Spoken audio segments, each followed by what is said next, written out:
What's going on, everybody? It's your buddy, it's your pal Spaz, Phoenix, the YWC Reality Check, here with Tackle for the Rumble, for TakeOver, and for me and my friends. Kristen, say hello. Hey, how's it going, guys? Guapo, say hello. Hola, mis amigos. Senor de Guapo here again for another awesome tackle. Alright, so we've been trying this for about 53 minutes now. We're rediscovering the wonders, cough, cough, cough, of Skype. It's been a while. The last time I think we got together and talked like this was before I went to Survivor Series and TakeOver Toronto. So, that's a thing. I think that was the last time. That was the literal last time we talked. That was before the awesome rematch between Lesnar and Goldberg happened. So let's just leave that as it is. Hey, you saw a spectacle. Honestly, I didn't see it because I didn't watch. My buddy James, a.k.a. Fear the Spear 1990, you guys should all go check him out, asked me as a favor to record the Goldberg and Lesnar entrances on my phone and throw the videos up on Facebook because he's big fans of both guys. So I did. I recorded both entrances, and literally in the time it took me to put away my phone, the match was over. You should have just recorded the That match. is not a good thing. Yeah, I literally missed the match. And I was... You know what I remember from that? I actually do remember something from that, because I didn't watch the pay-per-view at all, because I don't remember what happened, but for whatever reason I didn't watch the pay-per-view, and I was going to sleep, and I get a text message from our buddy Suave. It says, "Hey, what'd you think of the match?" And I go, "I didn't watch the pay-per-view, how was it?" And he goes, "Look what time it is," and it's like, it ends at like 10 o'clock here, and it's like 9:20. I'm like, there's still 45 minutes left. And he goes, "No, there's not." Can I tell you, literally as soon as usually at a show, you guys know this, you guys have all been to shows, like after the show's over, there's usually some kind of linger, somebody's out there like shaking hands, whatever, you know, the announcer's like thanking everybody for coming, hey, the next time WWE's coming to your town is, you know, such and such, right? No. The minute the cameras went off, the minute those two guys were out of the ring, the lights went down, the commentators ran up the ramp. That's how pissed off the crowd was. It was, actually, I couldn't be mad because I was laughing way too much. So that was that. TakeOver Toronto had DIY versus the Revival, which was fucking amazing. And obviously Nakamura and Bobby Roode's respective entrances, and everything being 10. Anyways, which brings us to TakeOver San Antonio this Saturday. As we were saying off the air, basically follows the pattern of most takeovers, which is 3 titles, 3 matches for those titles, 2 extra matches where one's going to be really good and one I kind of don't give a shit about. So I'd like to, with your guys' permission, get that one out of the way first, and that's Andrade Cien Almas versus Roderick Strong. Somebody else say something, because I got nothing. I've got nothing. I wish I was still keeping up with NXT. I've kind of fallen at the wayside. It's barely enough for me to keep up with Raw and SmackDown. Well, you can give up Raw. Like, we can agree on that. Like, Raw is just a hot garbage fire. Well, yeah, but that's Raw. What do you expect? So, my take on it, real quick, is I was never an ROH fan. I know Roderick Strong is a big name from there, and I like what I see from him so far. I could not be paid to give a shit about Andrade. Kristen, when we were doing the NXT reviews last year, I think we touched on that last year. It hasn't changed. And unless I missed something, I don't know what the reason for this match is. So... I think the reasoning for the match really is just the heel turn that they did with Cien Almas. Yeah, but that was during the Dusty Classic, and that was on Cedric Alexander, and nothing really happened. Although I will say all props to Cedric Alexander, who right now gets to perform on NXT, Raw, and 205 Live. So yeah. Good for him exposure-wise. The Alicia Fox... He has to share screen time with Alicia Fox. Yeah. she's still being booked better than Bayley and Sasha Banks and Charlotte. I gotta go default here, I'm not gonna lie. I don't know Strong, but I don't like Almas, so my vote is for Strong. I'm gonna go with Strong too, just because I feel like they're gonna want to put over the newer guy on this. Even though both of them are new, but still. I was gonna say, I think Almas is newer to the North American fans because, like I say, I don't watch ROH, but Strong apparently has like a big following from there. I will say, when they were televising the house shows in Japan and in Australia over the holiday break there, I forget what show it was, but Cien Almas came out in the luchador mask that he used to wear in other promotions. So I thought that was a nice tip of the hat to like people that knew him before NXT. Other than that, I really couldn't give a shit. Young versus Dillinger, on the other hand, is interesting. Dillinger's over as fuck. Eric Young and the whole Sanity gimmick, especially with the new fucking guy, the Damo, whatever the hell his name is, joining Sanity. I love it. I was actually kind of pissed off when I got to TakeOver Toronto and Sanity didn't have a spot like on the actual card. Right. I have just discovered what is wrong with my GarageBand app. Did you? Okay. Sorry. That was important. It really was. Nice. Continue. Anyways, I think it's cool.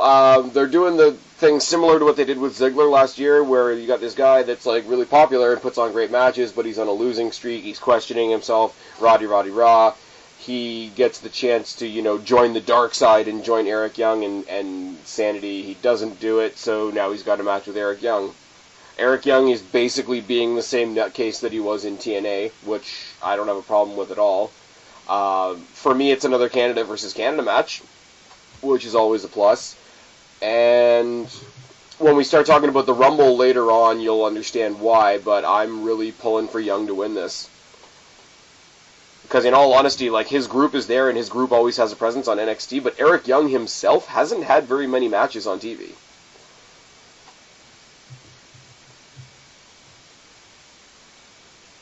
Yeah. We're so energized. Yeah, we're all tired, and we're all yelling at technology, and we're all sort of like waiting for Skype to crash. So anybody listening, if you hear a whole lot of... We're waiting in bated anticipation for shit to just burn in flames. If the recording dies halfway through, I'm just going to post half of it and say fuck it. That's the way to look at it, Spaz. 2017. Yeah. We're making Skype great again. Anyways. Skype had to have been great to begin with to make it great again. This is true. Anyways, something that will hopefully be a little bit more exciting is DIY versus the Authors of Pain. I will say, and you guys know, it took me a long time to come around to the Revival. It just took a long time for them to click with me as a fan. But Revival, and again I'm going to go back to TakeOver Toronto just because, Revival versus DIY, I know a lot of people put it up there in sort of like their top 3 matches of 2016. I can't argue with that. The matches they have are great. I don't think this match is going to be as good as their matches with the Revival, quite honestly, but I think you're going to get a whole, like the tag team equivalent of a David versus Goliath. I don't think Authors of Pain are going to win unless they're going to hotshot DIY to the main roster, which I really don't think that they are.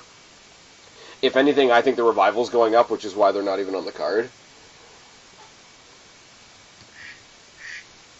I'm a professional and I forgot to put my phone on silent. Not to mention the fact that your phone quacks. It only quacks when I get a text message. Well, got a text message.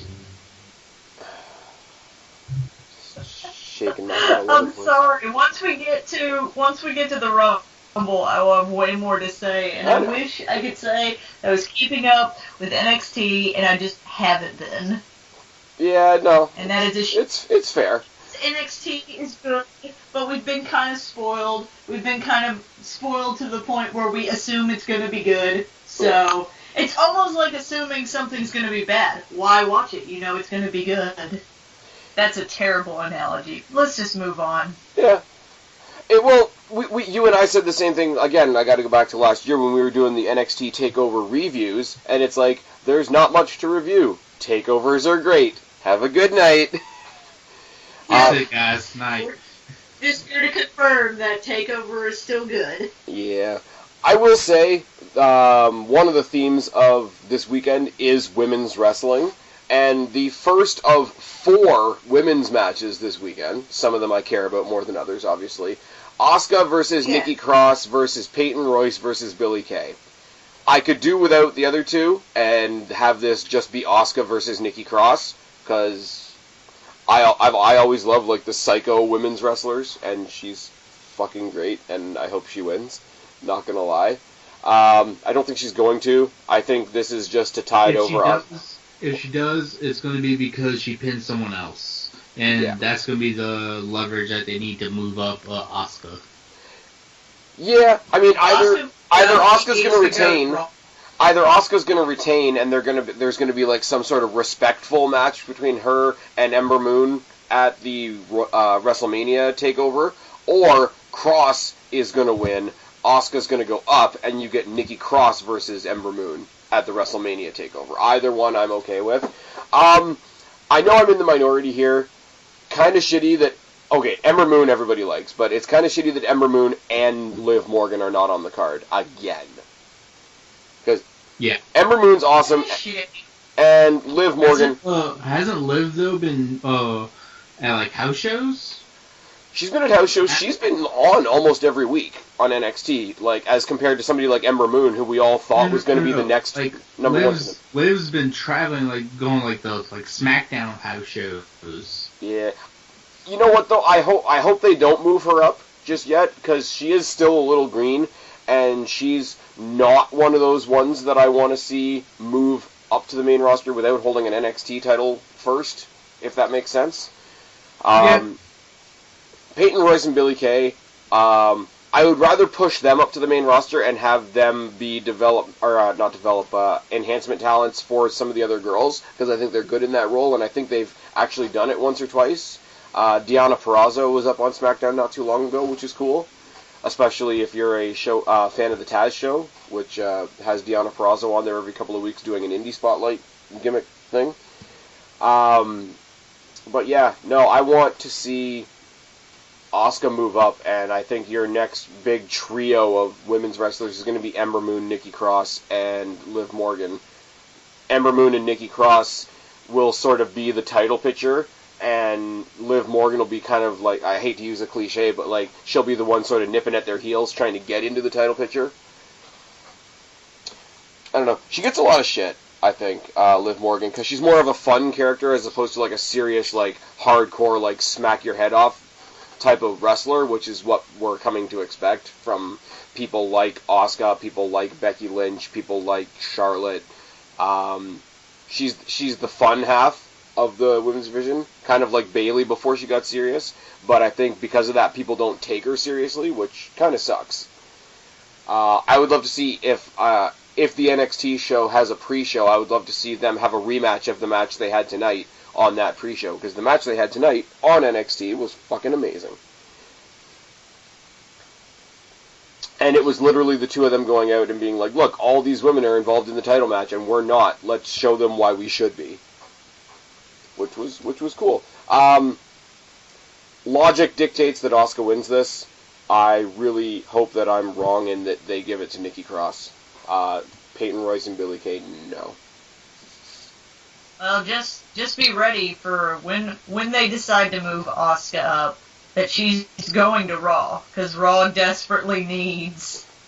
Yeah, especially with and I was gonna mention this later on, but especially with the rumors that Sasha Banks is moving over to SmackDown, and they just got Mickie James. I did not know that Sasha Banks was moving over to SmackDown. If they are, then they will desperately need anything at that point. Yeah, but they don't use, like, okay, granted they don't have very many women, but for, like, 3 months they were only using 2 of them anyway. Well, I know, they haven't been distributing them very well. for 3 months they drove... SmackDown has been doing a much better job with the women's division. And the tag team division, and the mid-card division, and the main event division, and not relying on old guys, and I could go on.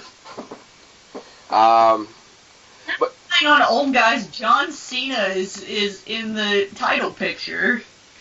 yeah, you think he's gonna win? I will argue we're gonna get there. Okay, only. let me remind you: Survivor Series Lesnar versus Goldberg was brought to you by Raw.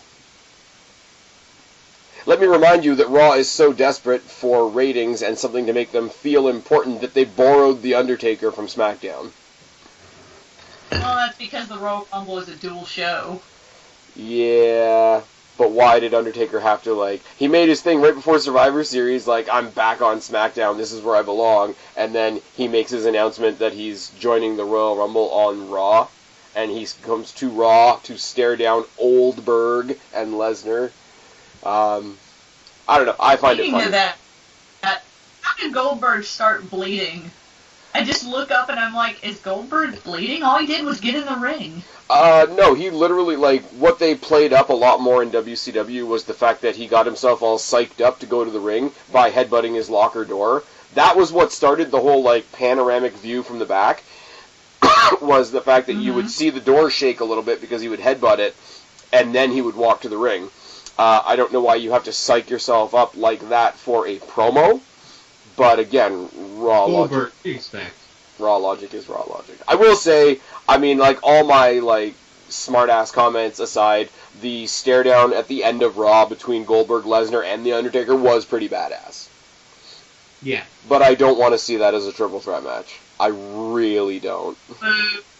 No. No. Okay, Nakamura versus Rude is basically going to tell us if Nakamura is coming to the main roster or not. If Nakamura drops the title this soon to Rude, if Nakamura drops the title this soon to Rude, it better be a sign that he's coming up to the main roster.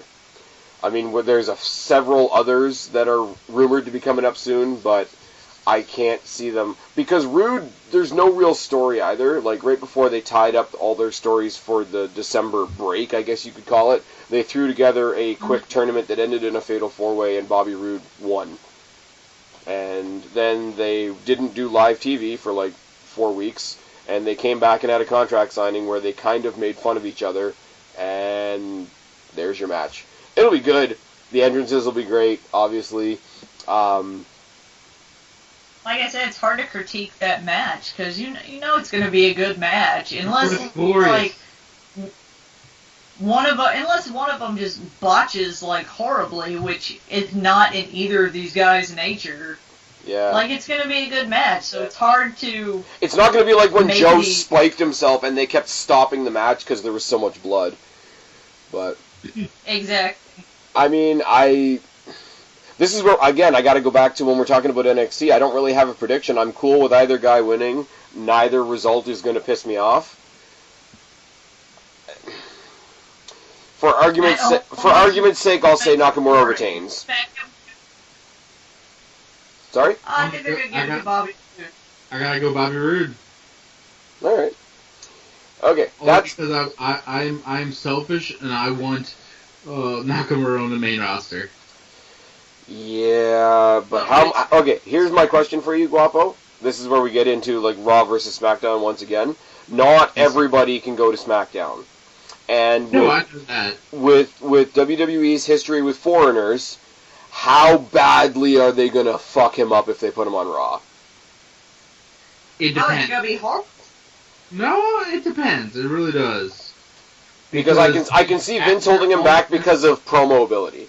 Because the guy's got charisma without talking, but promo ability is gonna hurt him. Like, let's be real. Like, same thing with Asuka to a certain degree. Yeah, true. I agree with you. That's why you put him with a mouthpiece. You put him with Heyman. You give him Paul Heyman to work him. Paul Heyman can't be everybody's advocate. The only person the only person that I am in support of him supporting other than Lesnar would be Nakamura. But you don't do it from the perspective of I'm helping Nakamura. You do it from the selfish perspective of Paul Heyman being like, look at this commodity that I now have. play him up as a bad guy while Nakamura remains a good guy. I think if you paired that up... Do that with Cesaro? Sorry? Didn't they do that with, who was the Paul Heyman guy that just totally... They did that with Cesaro, didn't they? Yeah, they did that with Cesaro. He was still a good guy. No, they were trying to make him a heel. They just didn't succeed because the people love him too much. Because remember, he was just when he left for Paul Heyman. Right. When he left for Paul Heyman, he had just gotten out of that. Remember that weird tag team with Swagger and Zeb Coulter? Friggin'. That was not a weird tag team. That was an awesome tag team. That's an awesome set of abilities. The way they brought that team together was strange. And it was just... I mean, Swagger, like, let's be real for a second. We all make fun of Swagger because, like, he's never really had a push at all. But, like, in the ring, he's fucking solid. They just never found him something good enough to... Even when he was a champion for a brief time, like, they still didn't make him feel important. But that doesn't mean he wasn't a talented guy.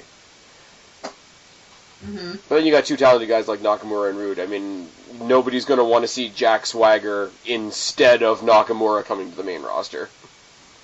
Very true. But, yeah, that's TakeOver. 5 matches, quick, like I say, quick and dirty. 3 title matches and 2 other matches. 1 I don't care about, but 1 out of 5 ain't too bad. Royal Rumble pre-show. Now, let's talk about something for a second. Royal Rumble, like SummerSlam, like Survivor Series, like WrestleMania, is getting the WrestleMania treatment, which means the show itself is 4 hours, and the pre-show is 2 hours. What time does it start? 5 my time, so 4 your time? Really? Yeah. Oh, shit. Well, there's 3 pre-show matches, if that helps you out. What time am I going to have to show up to the arena? 5, I guess. Do you care? Okay, Kristen, let's put it to you this way. We're going to talk about the pre-show first, and then we're going to see if you care about the pre-show. How about that? Okay, that's a great way to start this. Since we were talking about how amazing the women's division is on Raw, let's start with Nia Jax versus Sasha Banks. That'll be alright. Sasha Banks is going to get hurt. Great. Sasha Banks is going to get hurt again. I hope she's coming to SmackDown. She's gonna become very active, bro. Yeah, but she's also fighting the women's division's Big Show. Like, She's also, I feel like she's getting injured considering, she's holding almost the entire women's division up on her back. So, Yeah, that's what a lot of happens weight. to your knees. Well, she was fighting... Seth Rollins will tell you that. Oh, my God. Nice. Well done. Well, I mean, for months and months and months, she was fighting Charlotte, so she had to have charisma for 2. Exactly. Very shocking. I don't know my opinion of Jax, I'm sorry, it hasn't changed a lick. Here it is. If Big Show was a Samoan Valley girl, he would be Nia Jax. Her promos are okay. That's actually not a bad comparison. See, this is the thing, and this is where I have to give a bit of credit. Her promos aren't bad. Her promos don't fit her. And they still... No offense to her personally. We discussed this before. Yes, we have. And no offense to her personally, but they're still booking her like a fat chick, which is terrible. There's no getting around it. That's how they are booking her. Like by her moveset. Everything she does is, I'm going to squish you, I'm going to sit on you, or I'm going to squish you in the corner. And her... Hey, some dudes are into that. Jesus Christ, Guapo. We're there now. We're there now. we are there now, and I didn't take us there. This man is engaged, by the way, ladies and gentlemen. Yes, I will say, I wasn't going to break the ice, but to all of you guys out there, please send your congratulations Guapo's way. He has a future Mrs. Guapo as of 2 days ago? Yesterday. Yeah, as of last night. A day and a half, whatever. At Proposioki. Anyways, so congratulations for that. Let's get back to the fact that Nia Jax kind of looks like Rita Repulsa on Cheat Day. Ooh, no, I'm not giving you that I'm one. sorry, that was a good one. I have to admit, that was a good one. No, I'm not giving you that one. I think the match will be fine. I don't. I think it'll be like everybody else that faces Nia Jax. It'll be like everybody else that faces Nia Jax. Either it'll be totally unrealistic, or it'll be her throwing around somebody the size of her leg. These are your options. And nobody cares. And she's been nursing a quote-unquote leg injury since her Falls Count Anywhere match with Charlotte, which was good. I'll give her credit for that. But even still, the cage match that Alexa Bliss and Becky Lynch had puts Banks and Charlotte's Hell in the Cell match to shame. I agree. To shame. But, Raw has been doing this thing with the women where since they've now decided that they're going to, promote them like regular superstars, that they are just trying to do as many firsts as that they can. First, Women's Hell in a Cell. First, Falls Count Anywhere. But they're doing it, and I said this in a review a little while ago. I stopped reviewing Raw. I only review NXT and SmackDown now, but I do occasionally rant on Raw in my SmackDown review. They're unrealistic about it. Like SmackDown, they had the cage match with the girls, Becky Lynch and Alexa Bliss, a couple weeks ago when they revealed Mickie James, and we're going to talk about that in a minute. And they played it up because it was a first. It was the first women's cage match to main event SmackDown. It was the first women's cage match for a title. They never at any point said it was the first ever women's cage match, because that's bullshit. Like Sasha Banks and Charlotte having the first ever women's Iron Man, so fuck what Sasha Banks and Bayley did in NXT. That's the kind of shit that pisses me off. And that's the kind of shit that makes me just roll my eyes and laugh at Raw. I can't review it anymore. It takes a little piece of my soul. I watch it and I rip it on Twitter, but I will not review it because it's fucking garbage. Even this week when you had a really good match with Rollins and Zayn, which we're probably going to talk about in a second, they ruined it. They did. How do you have the return of Goldberg? How do you have the return of Goldberg and have it be boring? How do you have Kevin Owens, Chris Jericho, Seth Rollins, Brock fucking Lesnar all on your roster and your show is boring as shit? How do you exclusively own the cruiserweights and your show is boring as shit? I'm just saying. I have nothing to add to that. That's just true.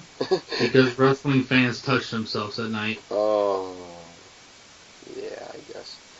Speaking of slightly misused... Because we have to have something to bitch about, or else then we have what we had at the beginning of this recording, what's funny which was us going, there's people, it's going to be good. There's people that are actually out there defending Raw, and they're like, no, you guys don't even know. Raw's, like, intentionally holding back because, SmackDown needs all the help it can get. And it's like, no. No, I just think their writers are bad. Yeah, but you know what the funny thing is? When they did the brand split in the draft, they drafted 2 of the writers from NXT up to SmackDown, and you can tell. SmackDown is written well. Raw just isn't. And they paid. But the thing is, that is its only weakness, but it's a huge glaring weakness. It's but it affects everything. Like if you don't have writing, nothing happens. Level weakness. But like, look at something simple. Like they don't try to do everything in one show. Like when you watch NXT, I mean, except when they're coming up to a pay-per-view. When you watch NXT, you watch one week and you can tell that they're really giving some spotlight to the tag team division. And then the next week they'll lean a little bit more into the main event. And then the next week they'll like throw on a women's match, but then they'll also throw on whoever's going for the title against Asuka at the next big thing, right? Like they'll pace it out. Like this show we're focusing on this show we're focusing on this, and you'll see they're doing that a lot on SmackDown too now, which is good. Like you got shows where the main event revolves around the women, which is fucking great. You got ones where the main event revolves around the Intercontinental Championship, which should still be on The Miz, but whatever. You got the tag team storyline with American Alpha winning them off the Wyatts. It's paced out, and it's just better. And they're doing more with less time. And everything is good on SmackDown. We've talked about this too. I feel like it's a detriment to Raw to have 3 hours because I feel like they feel the need to fill all this time when really they don't need that much time. But they that third hour of Raw is so hard to get through. It is. It's actually, you know what it is though, honestly? It's not the third hour of Raw that's hard to get through. Like, if I could somehow do a cut and paste and have the first and last hours of Raw and skip the middle bullshit, where we have 5 weeks of Titus O'Neil trying to join the New Day. Dude, you know the only funny thing about that? Is Catch Me Outside? If you watch Xavier Woods' Up, Down, Down show, he had one of my favorite YouTubers on one of his shows. His name's Total Biscuit. And Total Biscuit's also a really big wrestling fan. And they brought the Titus O'Neil thing onto that show. He shows up in the show and starts talking about how much he loves gaming, but proceeds to pronounce everything wrong. Not have any idea what he was talking about, and it was kind of funny. Titus O'Neil is terrible. Had they shown it on ropes, it would have made the thing interesting. If they brought this shtick to SmackDown, I would cry. Because the New Day are literally out there to do a weekly comedy skit now that they're not the champions anymore. And that's all they do. I don't see anything wrong with a weekly comedy skit. I don't see why a whole show needs to be serious all the time. But it's just okay, I don't mind comedy either.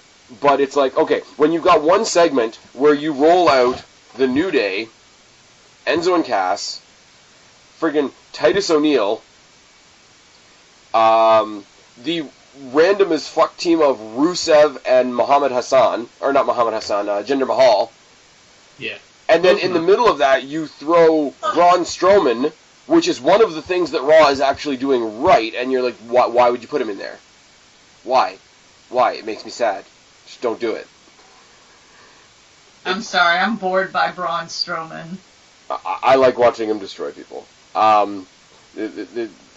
There is comedy to his matches with Sami Zayn. You know why I'm bored with the Braun Strowman gimmick? Because every time they do the Braun Strowman gimmick, it always ends up with that person who's doing the Braun Strowman gimmick facing Mark Henry, The Big Show, a small guy, which in this case is Sami Zayn. Back in the day, he used to be Rey Mysterio. Rey Mysterio strapped to the backboard, face first to the floor. Exactly. No, okay. And I will say, we used to call it, the Big Show booking.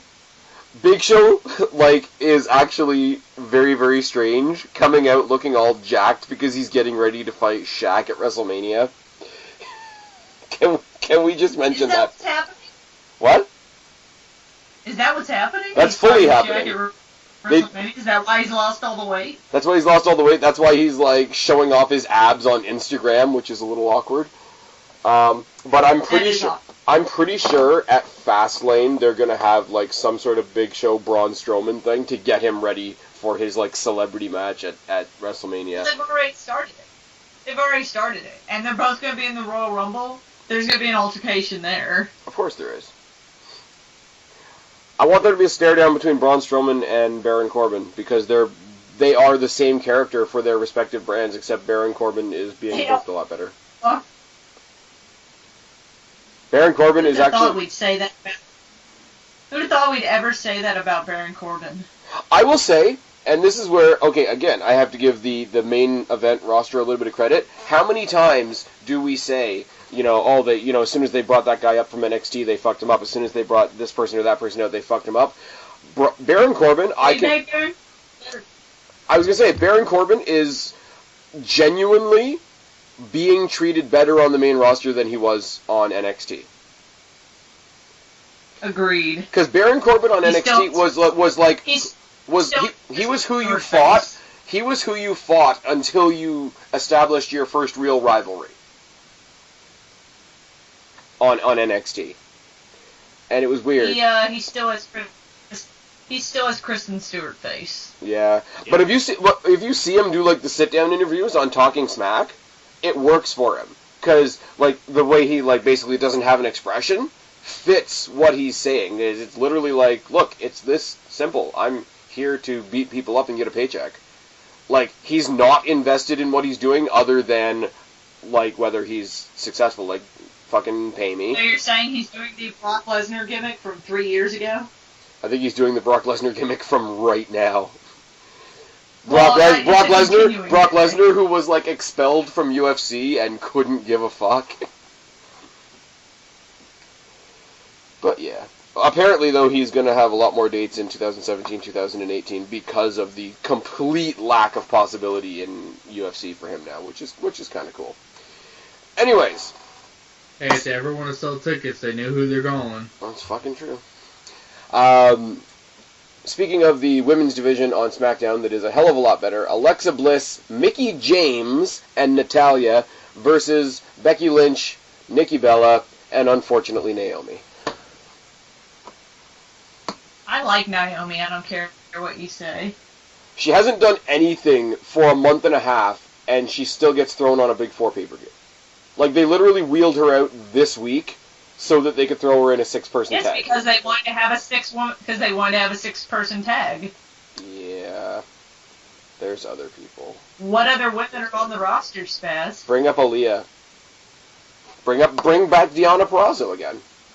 Deonna Purrazzo, along with Becky Lynch, have like a mutual issue with Alexa Bliss. And Alexa Bliss now has backup in Mickie James. So there's those 2 versus 2. And Natty is already in the feud with Nikki Bella. You could have the 2-on-2, the 1-on-1. There's your 6-person tag. You don't need Naomi. Hot garbage. Hot garbage. Yep. I disagree. As much as I like most of the women in this match, it's a 6-person tag on the pre-show that involves the champion. There's no real consequence. Yeah, that does bother me. That bothers me a lot. Okay, but to be fair, why is the Raw Women's Championship being defended and not the SmackDown Women's Championship? Well, because it is the downfall of the Royal Rumble pay-per-view. Like, Royal Rumble is everybody's like favorite pay-per-view of the year most of the time. But I mean, like, granted, they expanded it to 3 hours this year. It's but the Rumble match. Yeah, but a lot of the time it was like maybe 2 or 3 matches and then the Rumble match. Like, you knew there was going to be at least one title not defended, or a couple in this case. We do have the Cruiserweights on there, which is a plus. And we do have the Raw Tag Team Division, which we're going to talk about in a second. But, I mean, looking at both teams, like, on one side you got Becky Lynch, Nikki Bella, and Naomi. I like 2 of them. And on the other side you got Alexa Bliss, Mickie James, and Natalya. 2 of them I like, and Natty they haven't known what to do with forever. So, cut it down the middle. Bliss is the champion. I think her team should go over. Mickie James just came back. She's on that team. They should go over. But, I don't know. There is the... I can't wait to see Mickie James back in action on Raw. Yeah. Now I'm looking forward to the day that Mickie James continues winning all of the major titles in wrestling. Yeah. Because until they made these 2 women's titles, she had held every major women's champion. She was the original women's champion, she was the Knockouts champion, and she was the Divas champion. Yep, until they made these 2 titles. Yes. That's the other thing about the Sasha Banks changeover thing. Everything she's been posting in the past little while has been like, hashtag, 2017 goals, hashtag SmackDown Women's Champion. I guess because she's already had the Raw. Yeah. Maybe because she's like, well, maybe I'll get to hold the SmackDown Women's Championship for more than 6 hours. Maybe I'll get to have some opponents that are more exciting than watching white paint dry. Sheamus and Cesaro versus The Club on the pre-show. We're still on the pre-show. I'm really hoping The Club wins it. They're starting to turn The Club around slowly. They're starting to make them look like badasses again. I'm still underwhelmed by I'm still underwhelmed by the club, just like I was when they brought them in. Yeah. I mean, I don't think any of us in this conversation watch New Japan, so we're not going to have the hype of that, but... I kind of did. I mean, I like Luke Gallows. I liked him, like, not when he was Festus, but when he was friggin' Luke Gallows with CM Punk in the Straight Edge Society. Even, yes, I used to watch TNA when they did the Aces and Eights thing. He was one of the more believable, badass-type characters in the Aces and Eights. Whatever success he found in Japan, I'm not familiar with. But, and Carl Anderson was new to me when he came back, so it's like, okay, here's just two guys, they're going to throw shit around. They kind of had an Outsiders, like, early Hall and Nash type of feel. Like, we're just going to come in, we're going to make fun of you, we're going to beat the shit out of you, and then we're going to make fun of you because we just beat the shit out of you. Then they kind of became goofballs that were playing with eggs in jars for a while, and that was unfortunate. I like the team of Sheamus and Cesaro. I hated the Best of 7 series because it was boring as sin, but they've made them into an interesting tag team, and if they hold on to the titles, I won't mind. I don't think WWE is going to give the club the belts just yet. I wouldn't mind at all if they waited until Mania to give the club the belts, if they're going to do it. But I wouldn't hurt my feelings at all if Sheamus and Cesaro walked out of San Antonio with the belts. I don't want to see a title change on a pre-show either. Because it's like, yeah, you're the new champion. I don't think it's. I don't think this. Yeah, it's like pre-show. Because it's like you are the new champion, and it's so important we didn't even put it on the card. Rich Swann defending his Cruiserweight Championship against new heel Neville. Yes. That's the best thing to happen to Neville's career in ever. The minute he turned him heel. The minute he turned heel, I just thought back to all like the babyface runs that he had and all the times that you called him Neville Oakenshield. He is Neville Oakenshield. I like the fact that he showed up at the the UK Championship tournament just to bitch about not being in it. Because that's very important. That's 2 tournaments in a row that he would have been perfect for that he was not involved in, and that's an interesting little bit of writing. So I got to give WWE a little bit of credit for that. I will say though, he's gonna be your new cruiserweight champion. This is true, but I'm saying like he would have been like perfect for 205 Live, the Cruiserweight Classic. And he's from the UK, so he could have gone in that tournament. So there's 2 tournaments in a row where, as a heel, he can be like, I was overlooked by the fucking machine, and rah. I will say, in a WWE right now where most of the belts look identical, the UK Championship is a beautiful fucking belt. That's all I got.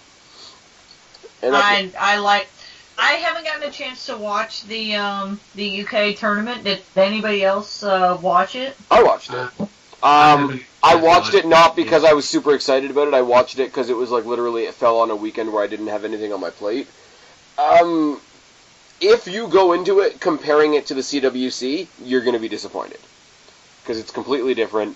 It's a lot slower. It's a lot more shorter. Well, it was. Yeah, it was.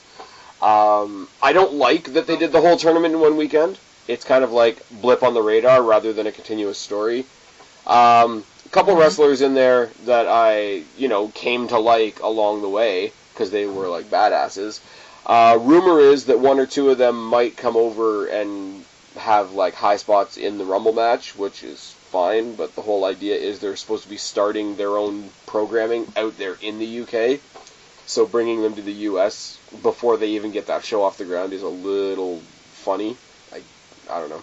Well, it exposes them to an audience that isn't maybe watching the WWE Network, and maybe we'll see a guy that they enjoy and watch it. They're trying to get people to buy fair the enough. network. Like cross promotion for sure. But, like, there's a big chunk of the audience that doesn't bother with the network. They just go with the mainstream stuff. And there's a big chunk of even the network audience that didn't bother watching the tournament. So in the Rumble, where it's supposed to be constantly like, oh shit, look who it is! Oh shit, look who it is! You don't want to have, oh shit, who the fuck is that? Who is that? Yeah, oh shit, who's that? Like the Rumble that they left Rey Mysterio out of, or sorry, that they left Daniel Bryan out of, and the number 30 entrant was Rey Mysterio, and he got booed out of the building, not because he was Rey Mysterio, but because he wasn't Daniel Bryan. I think it was more because it could have been anybody else. Well, that's what I'm saying. Like, he wasn't getting booed because people don't like Rey Mysterio. He was getting booed because he wasn't Daniel Bryan. Yeah. But, anyways, I totally lost track of where we were. Yeah, Neville's gonna win. Yeah, Neville. If they weren't both heels, Yes. if they weren't both heels, I would be saying right now, the minute that Austin Aries is good to go, Austin Aries versus heel Neville. Although Austin Aries on 205 Live commentary with Corey Graves is pretty fucking good. I will give them that. Is Austin Aries hurt? Is that why he's on commentary right now? Right in the first round of the Dusty Classic, he was in some match with I think it was Nakamura, and Nakamura basically shattered his eye orbit. Like, that's why he's like doing the shades thing and like not even taking them off for commentary. But I mean, Austin Aries is a smartass. Corey Graves is a smartass. So the two of them on commentary with Mauro Ranallo is fucking gold. The fact that they keep rotating him in and out on Raw is a bit much, because it seems like a bit of a gong show. That is the one thing. I'll go back to Survivor Series one more time, because all of the matches were Raw versus SmackDown. They constantly reshuffled and reshuffled and reshuffled the commentators, so that you constantly had a different configuration of commentators for each match.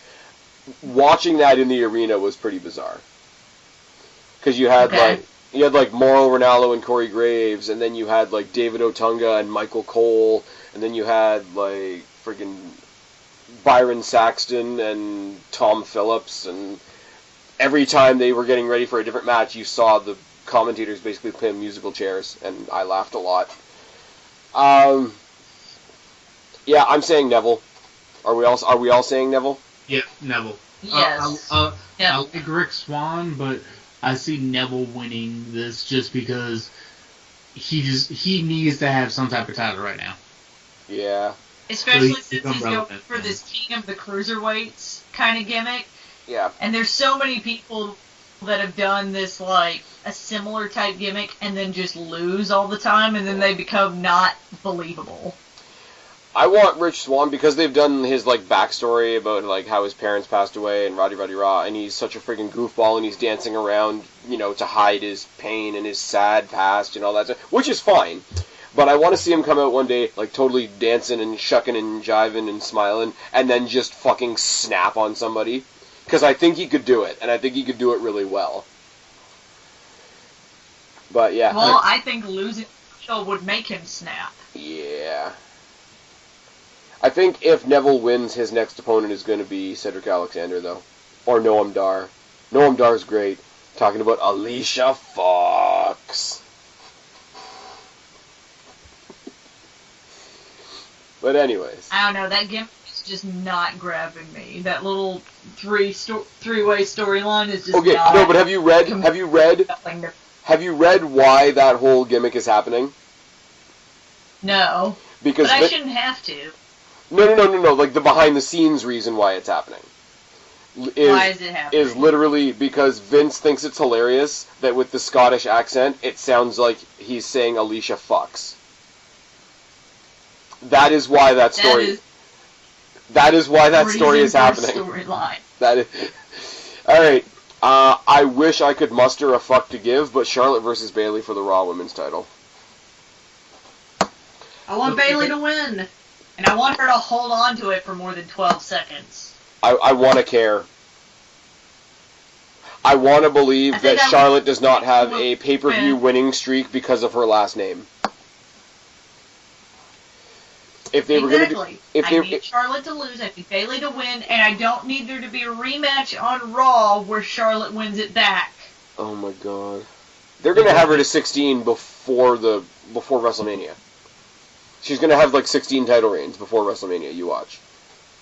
Because they got Fastlane, Remember, Fastlane, super important and historic Fastlane is coming. Yeah. Charlotte's gonna win. I think Bailey's going to win. I think Bailey's going to win. No, they've been building up this story that Charlotte always wins, but she only wins at pay-per-views, which is a very odd way to push somebody. It's like there's a pay-per-view once a month, so the other 4 nights a week that you wrestle, you're going to lose all the time, but you win at pay-per-views, so whatever. But I don't think they're going to break that up at the Rumble. I think they're going to break that up at Mania. Because the rumor... I think we can all agree that the Raw Women's Division needs an overhaul.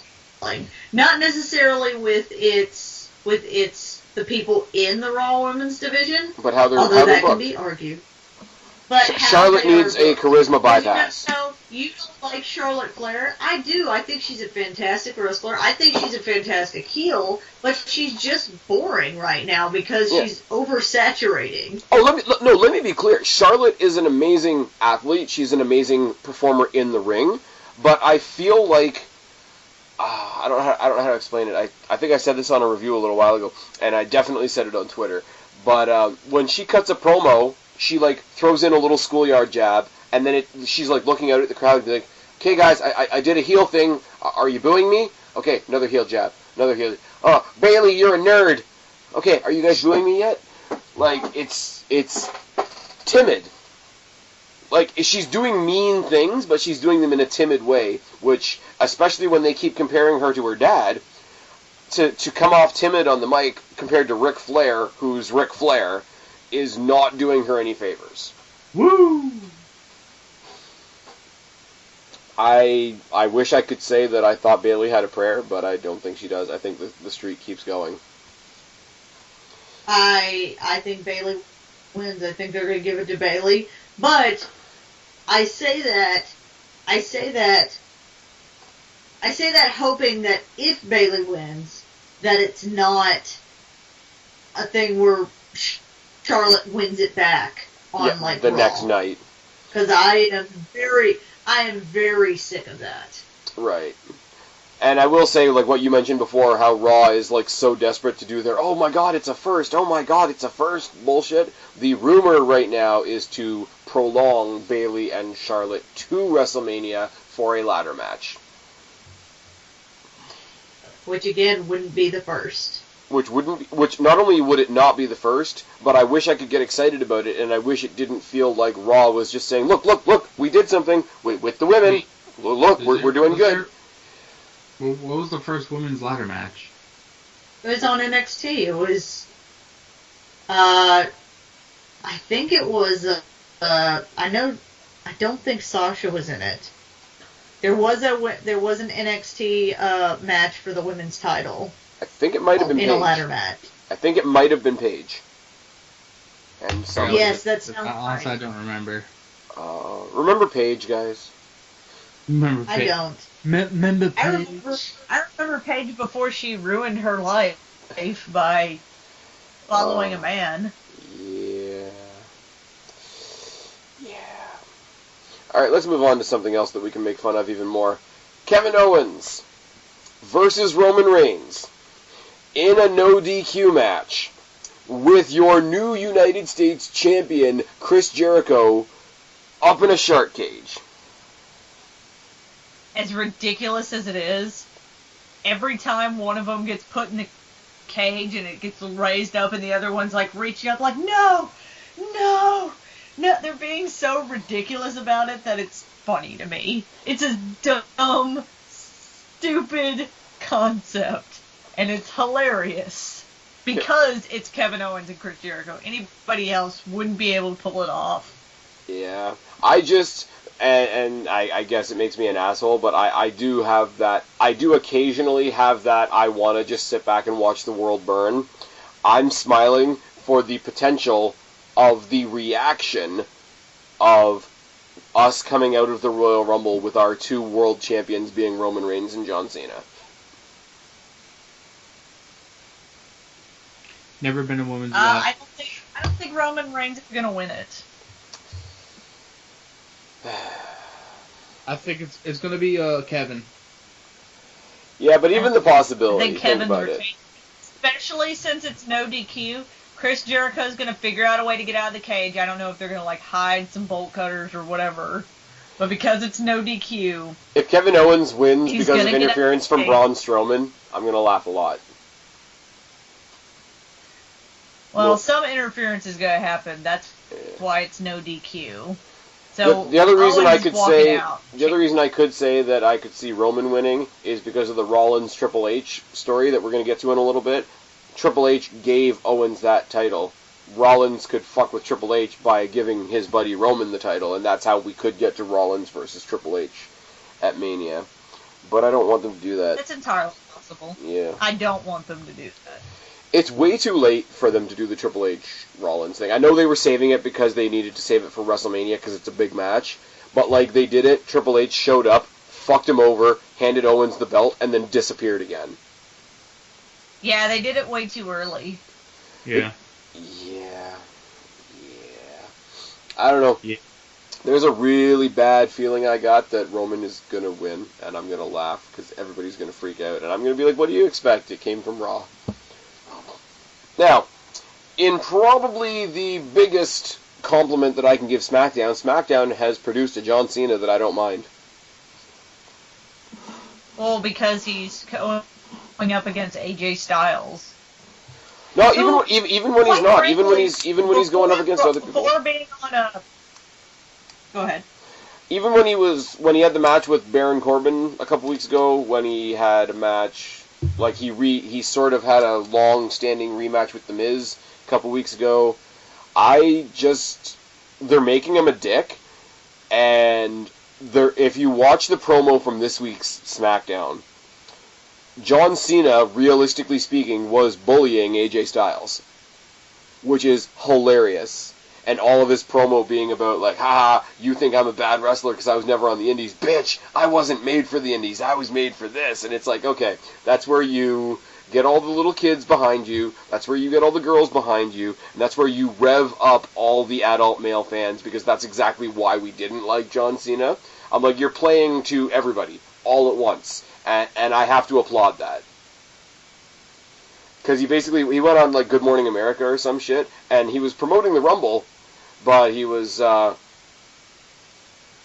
all he kept saying is, I'm going to the Rumble. I'm going to win the title. I'm in a title match. I'm fighting some guy from Georgia. I'm going to fight some guy from Georgia and take his title, because I'm going to go face this guy from Georgia, and some random guy, I don't know his name, but I'm going to take his title. And it was just like, would not drop his name, and then they used that in the promo on SmackDown, and I'm like, this is fucking great. It is. Like, it's as close to heel John Cena as we're going to get. As we're ever going to get. Yeah. Because even when he first came back, he's like, I'm tired of all these new age guys, think they're going to fucking come and take over. And like anybody else, that would be a heel turn promo. They won't ever turn him fully heel, but this is the heel John Cena that we're going to get. Where he's going up against the heel that we like, so is pretty much a babyface to us. But, like, they took the club, they put the club on Raw, AJ Styles doesn't really have any backup, like, he's not, like, pulling the bitch moves like a heel would, so it's almost even heel, which is kind of cool. And, yeah, I don't Yes. I don't know. I see John walking out with the title because 16? They are pushing this tying the Ric Flair thing. Yep. Yeah. Because as much as I'm turning a corner with John Cena, and I've enjoyed what he's been doing on my TV, if he ties Ric Flair's record at the Rumble and then rumored to go and face The Undertaker at WrestleMania in a retirement match, if in 3 months you beat Ric Flair's record and retire The Undertaker, there's no coming back. You are done. People hate you. I have a theory, but I will get to that once we get to the actual Rumble match. Yeah. I will say, I don't want Styles to lose. I think Styles is doing great as champion, and he is. Like, he says it in his promos all the time that he's holding up SmackDown. He really is. Like, John Cena he's been there, and he's been John Cena, but he's been standoffish enough that the identity of SmackDown really falls a lot on AJ Styles' shoulders. If Styles does not have a title scenario at WrestleMania, what I would want to see is last time there was a brand split, they had like the Raw versus SmackDown matches at WrestleMania. Like you had Umaga versus friggin' Lashley and all that bullshit. No titles. Okay, get Triple H out of the equation for a second. Raw versus SmackDown, Styles versus Rollins. Yes. That would be awesome. All of the yes. No titles, no titles, no stipulations, no bullshit, just a straight up match. Styles versus Balor. Yeah. I consciously want Balor to come back and go back into the title picture. I want these guys to just have a match, just for the sake of having a match. I always go back to it, but I think it was WrestleMania 27, maybe. Somebody can correct me down in the comment section below. Obviously, there was a match. It was Randy Orton versus CM Punk. And there was nothing on the line, there was no title, there was no stipulation, it wasn't any special kind of match, but it was the only match on the card that wasn't anything other than a match. That didn't have a title on the line, that didn't have a stipulation, that didn't have a special match type. And because it didn't have any of those things, that's what made that match special, and you could get that with Rollins versus Styles. Well, I mean, that would just be an amazing match to watch, period. Yes, 100%. Apparently Rollins is getting new music soon too, which is kind of cool. Needs it. Yeah. No, it's Can we, the downstate, the ones that do Ziggler's entrance and Miz's entrance and Alex Riley's old entrance, are basically taking the music that he already has and making a lyricized version of it, which is rumored to be debuting at WrestleMania. So Cena Styles. You guys think Cena's taking it? I don't really care either way. I wouldn't mind if Styles was the champion, but again, a case of it is what it is. Now, I'm gonna say for the Rumble, what kind of stories do you guys think are gonna happen in the Rumble? Because I've got a few. So if any of you have any ideas what you think is going to happen in the Rumble or what you'd like to see happen in the Rumble, drop them right now. Just do it. I'm kind of actually excited about the Rumble because I don't really have any idea what's going to happen, which is exciting for me since I'm going. But yeah. I really don't have any idea who's going to win. We already have somebody. You have somebody that you think is going to win. I don't know who's going to win. I really don't. Exactly. I think if you look at the field, of people that are announced for the Rumble so far, there are so many storytelling opportunities to come out of this Rumble when you look at the 2 championship matches and the people that are in them and factor in everybody that's in the Rumble match and all the possibilities that come from that. There's literally endless possibilities for WrestleMania, which there always should be coming out of the Rumble, but I really don't know what direction they're going, which is cool. If we could not have Brock Lesnar, Goldberg, or The Undertaker win. No.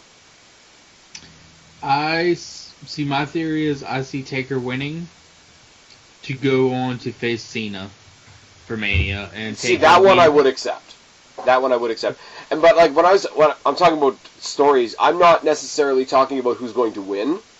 I'm just talking about all the other little stories that happen in the Rumble, what's Kofi Kingston going to do to avoid elimination this year? Or when you had all the Nexus versus all the Core that started off one Rumble one year, or are we going to have all the Wyatt family in at the same time? Here is a few scenarios that I've come up with, and I'm gonna say them, and you guys just give me rapid fire response. Number 1. Okay. Dillinger comes in at 10, Joe comes in at 20, Balor comes in at 30. Are we having 30 people? Yes. Dillinger definitely coming in at 10. Oh, wait. I'm thinking about the one that... Was 40? Yes, that was 40. Okay. See, they should have waited until this year when they expanded the whole pay-per-view to expand the Rumble. Mm-hmm. But I'm just saying, Joe, Balor, and Dillinger are, the 3 main, return / promotion rumors. So I figure you got to do Dillinger at 10 because he's got the 10-10-10 gimmick. Well, look at this. So I just downloaded the new expansion pack on WWE 2K17 on my PlayStation. Me too. And just for shits and giggles, like I always do, I do the 30-man Royal Rumble. Yeah. Number 10 was Ty Dillinger. Nice. I didn't make that happen. See, I think it'd be cool, and this is what I mean by like little moments. Like, what's the most cliche thing about the Rumble is that moment where you get the countdown to the next person coming out.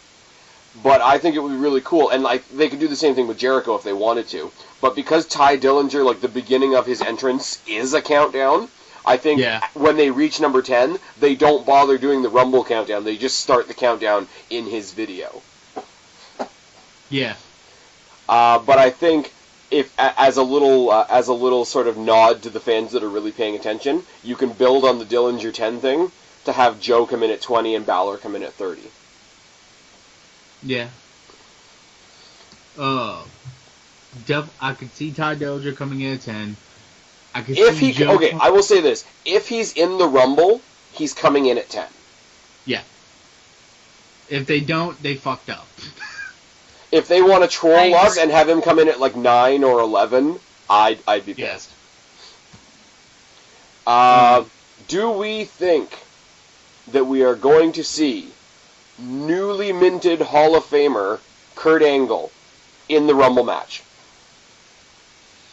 I think so. I think Angle comes back for the Rumble. I could see that. I don't know that he'll be wrestling beyond that, but I find it hard to believe that he would come back and wrestle and then go in the Hall of Fame and have that one match not be at WrestleMania. And that they would announce his Hall of Fame spot this early. Because usually they wait till after Rumble to start announcing who's going to be in the Hall of Fame. Raw after Rumble is normally the first announcement. Yeah. And they did it early this year. So I wouldn't be surprised if we see him in the Rumble. Okay. I know y'all don't, neither one of you follow New Japan. Okay. Kenny Omega? Kenny Omega, he has no more contract, and he has not been on any type of signings or anything like that in Japan. Yep. And Cena's been, like, trolling him, too.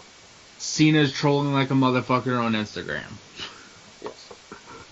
So, possibility of having Kenny Omega join WWE and be in that possible number 13 spot. That's normally a surprise entry. I wouldn't mind, because it's somebody... Is number 13 always a surprise entry? It's normally around the 13th to 17th entry. That's normally the surprise entry. Yeah, near the middle, they start, like, they try to get a good field out there, and then they get their first surprise. I mean, AJ Styles was a big exception last year. He was literally number 3. Exactly, and that was basically for the entire crowd to pop like a motherfucker. And not only that, like, everybody was excited about it, everybody kind of knew about it, and the only other person in the ring at the time was Roman Reigns. Yeah. The only thing about the AJ Styles thing, though, is, like, because he's got, like, the like, angry whatever type of music that he's got, I don't even know what to call it exactly, nobody knew what that music was. Well, yeah. Nobody knew because he got brand new music coming into WWE. Yeah. But as soon as the Titantron said, "I am phenomenal," the crowd popped. Yeah, but I'm just saying it was funny because and even if you look at Roman Reigns' face too, like obviously he knows what's coming, but it's like he kind of had a look on his face like, what the fuck is that music? Until the Titantron came up, and the crowd did too. So I don't know if he knew that it was going to be AJ at number 3 because you could look at his face and be like, who is this? And as soon as he sees him come out, oh shit.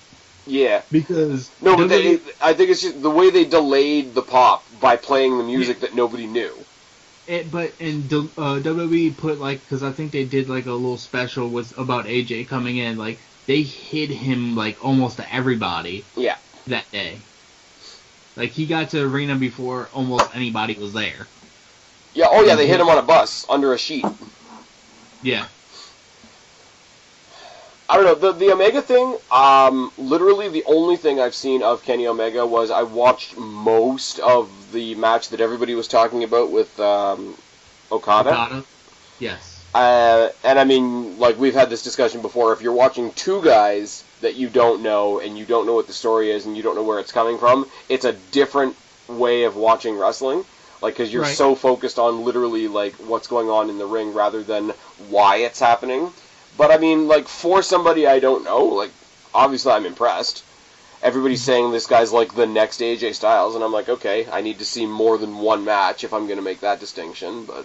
Spaz, yeah. I'm gonna give you some homework. And, guys in the comments down below, back me up, or go look it up, too. Look up Kenny Omega versus a blow-up doll. It's amazing. Oh, that's what Jim Cornette was all pissed off about. Yes. Nice. It's great. Nice.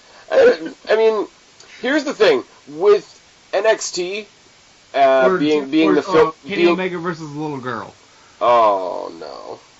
No, it's good. That's awkward. That just sounds wrong. The cool thing about it is we need an AJ Styles every now and then, and what I mean by that is everybody filters through NXT.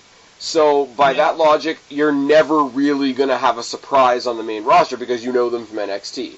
AJ Styles plopped himself right into the WWE right away. And That's true, he did not go through NXT. And they need to do that once in a while. Because, or else they need to have a fresh face come in who can jump in without no one knowing and have a following that people will know who they are as soon as they hit the door. Yeah, but what it also does is it like, okay, I will say we all love NXT for the most part, but the advantage that it has over everybody else, like being Raw and SmackDown, is Raw and SmackDown, if people are watching NXT, Raw and SmackDown will never technically have anything new if everybody has to go through NXT. NXT gets all the shine of having everybody when they're new. Finn Balor coming to Monday Night Raw. Fucking great, right? But he's not new. Fucking Neville, like back when Neville was a big, huge deal, come to the main roster, he wasn't new anymore. I don't know who. Kevin Owens, Sami Zayn, everybody was all excited to see them come up and sort of graduate to the main roster, but they weren't new. And you can't recapture that. Mm-hmm. Anyways, I have an idea for you guys. I want to paint you a picture. Paint a picture for you guys. Okay. Go on, Picasso. Get down to like number 29 or so. Fill the ring with baby faces, guys that the crowd is absolutely rabid to win. Have a Ty Dillinger in there, have a Sami Zayn in there, get Rollins to sneak his way back in there somehow. Number 30, Daniel Bryan's music hits. But camera pans to the ramp, and after a couple seconds of the crowd going fucking nuts, out comes the Miz and Maurice doing the yes chant. I'd be pissed. I'd be pissed too. That's not gonna happen. It's so good. Something like that has to happen with the way they've been doing the Miz and Bryan thing. And when nobody was talking about the Miz 2 years ago, how is Miz one of the best things on SmackDown now? Because he's always Miz has always been good. I will say, even as a Miz fan, he went through a spell where they weren't doing fuck all with him. I will say, and yes, I'm aware I'm completely delusional here, Miz as a dark horse to win the Royal Rumble would make me a happy kid. But then again, you are also a Miz mark, so... I 100% am. And just say you're delusional. Yes. I mean, if Miz were to win the Rumble this year, I would say he would deserve it more than when he fought Cena at WrestleMania 27. Yeah. Agreed. He's earned his keep more since then. If you eliminate NXT stars, Miz, Alexa Bliss, best heels on the main roster. Yes. Oh, by far. Because Alexa Bliss just gets it. Yeah. And if she was here, she'd be getting it from me. Oh, yes. Me too. But I know Yeah, they that's have to different. do they have to do something like that. For Miz to troll the return of Daniel Bryan in the Rumble, I hope everybody would hate it because it would be supposed to be hated.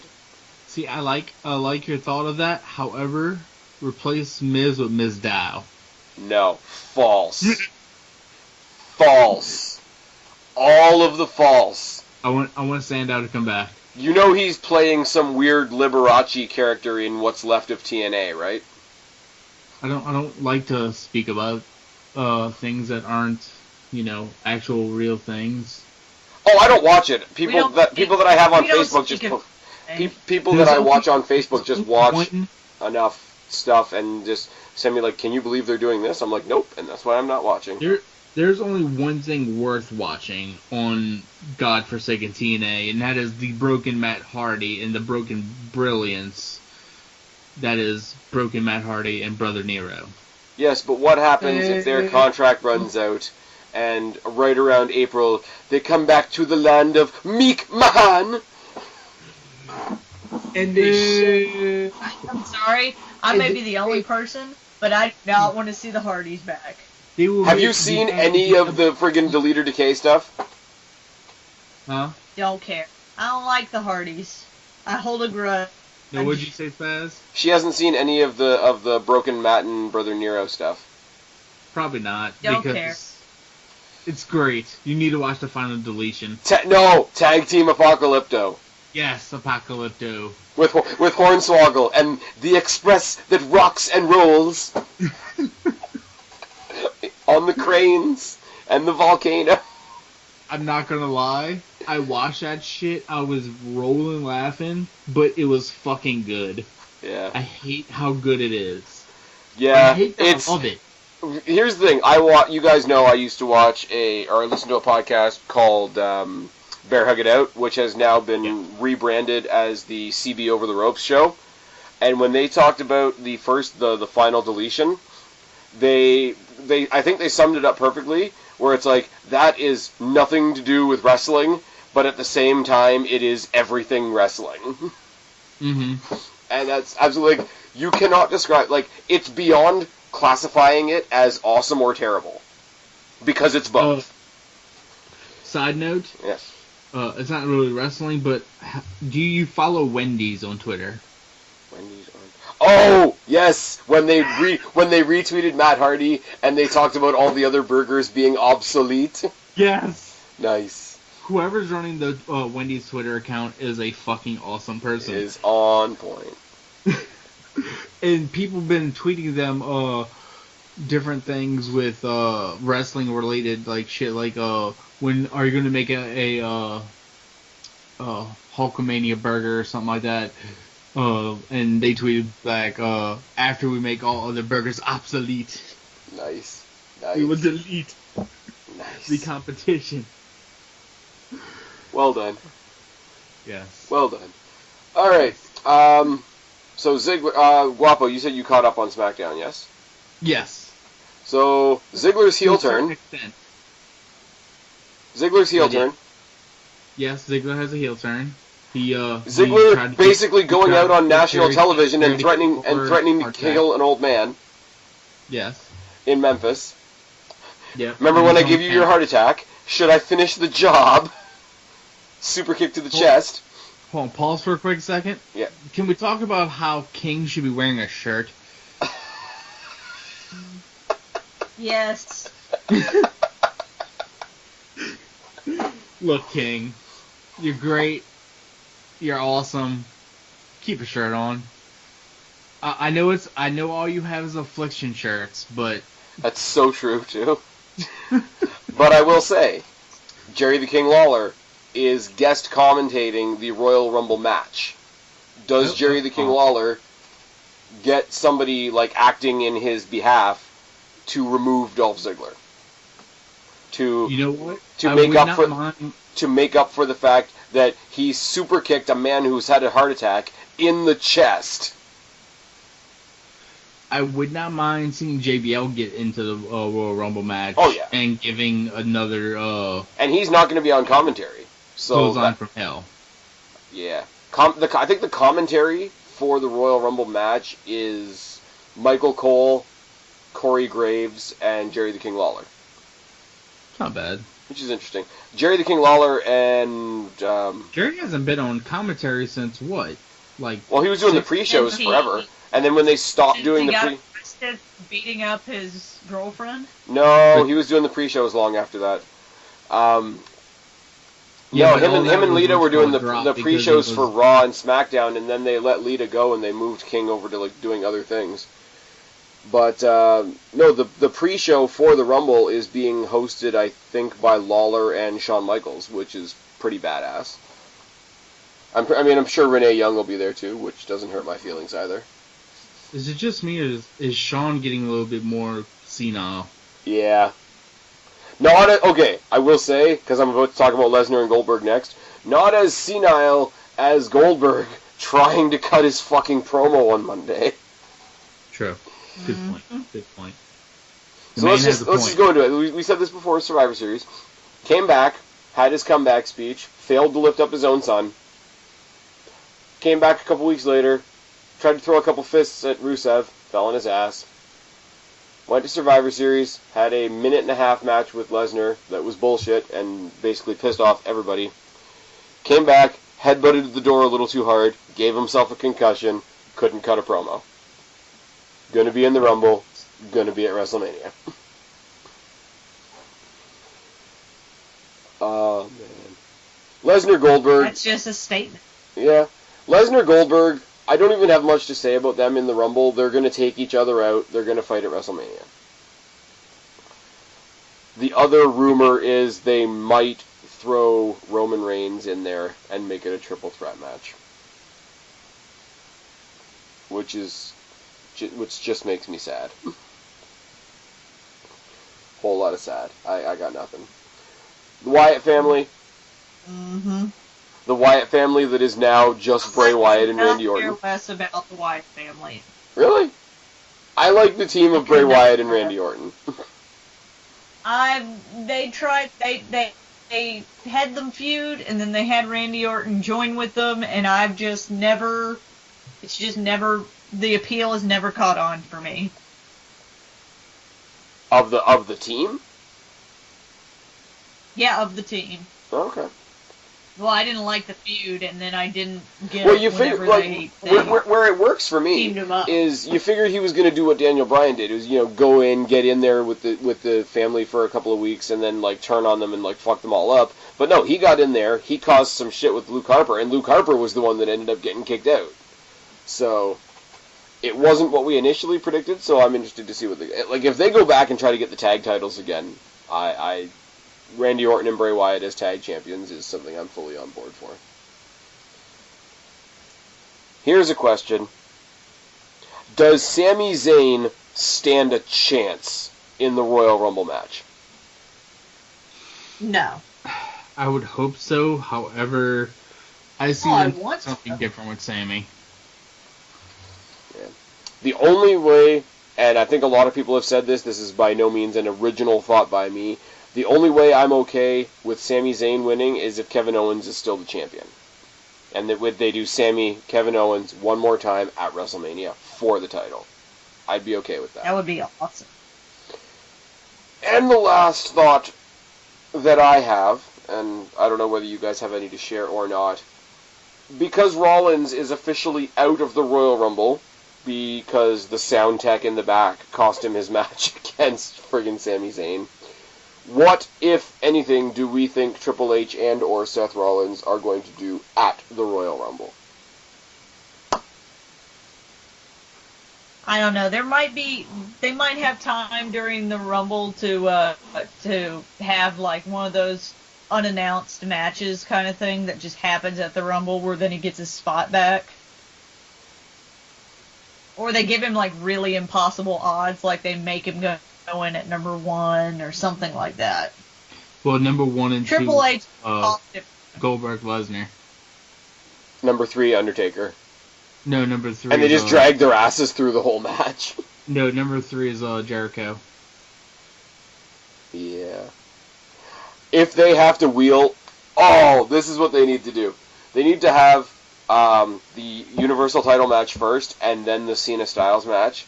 But what they do is they need to have some story where they like can't find the key to the cage, and they have to bring Jericho to the ring for his Rumble entrance, like on like a dolly cart, because he's still in the cage. That'd be fucking great.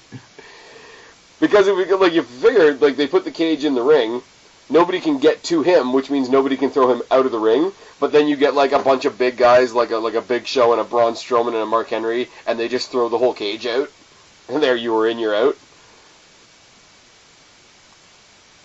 I don't know.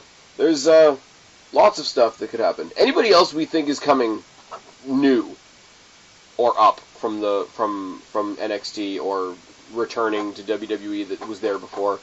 I mean, I know people are saying Shelton Benjamin. Shelton's not, because I don't think he's recovered yet from his injury. Because that was the whole reason why he couldn't come back a couple months ago. Yeah, when they played all the hype videos, and then the following week they're like, yes, so he got injured. Yeah, I think he had a torn rotator cuff or something. Yeah. Enzo and Cass don't have a match at the Royal Rumble because Cass is entered in the Rumble. Yeah. They've given up on Enzo. Oh, that's sad. I I don't know. Enzo's good at getting beat up, so he's the road dog of that team. I kind of want to see some like older people come back, but then again, I don't at the same time. Yeah. I don't know. Won't be Superfly, you know that much. Huh? Oh no! Oh, too soon. You almost killed that joke. Oh, I think it killed itself. Oh. Anyways, I'm a terrible person. Terrible. I don't know. I basically think we've talked the Rumble to death. Yeah. I think it's gonna be good. If I got to say right now if I have to throw one name out for the Rumble, I know I'm wrong. I'm gonna say Miz. Kristen? I want Sami Zayn to win. It's not going to happen, but I want him to win. And I choose The Undertaker, player. Oh, what? Oh. Holla, holla, holla. Oh, Jesus Christ, Guapo. Oh, you made sad. Yeah. You made the whole video sad. I have to delete the whole goddamn thing now. Anyways, that's about it. We've talked long enough, and we've talked all of your ears off. If you're still listening at this point, you get a cookie. Kristen, tell them where to find you. You can find me on Twitter. I am at BlackCatFeline. I'd tell you to go to our YouTube channel, but let's just face it, it's dead at this point. It's not dead, until we decide to bring it back. We will bring it back the day that I have good internet. There we go. Maybe we'll do something when you come in next in like a couple weeks. Maybe. Awesome. Guapo, tell them where to find you. Mis amigos. Oh wait, you can find me on Instagram too. Same name. Sorry. You done? Yeah, I'm done. You done? Yeah, I'm done. You can find me on Twitter. Oh wait, you can totally find me on this. No, I'm kidding. I hate you. You can find me on Twitter at Guapo_504. See how that was nice and short and sweet and to the point? Before I forget, Kristen, are we going to review TakeOver San Antonio? I'm not going to it. It's not what I asked you. Watch it? Maybe. Because right. I have another thing that I'm doing Saturday. So I don't know when I'll be able to watch it.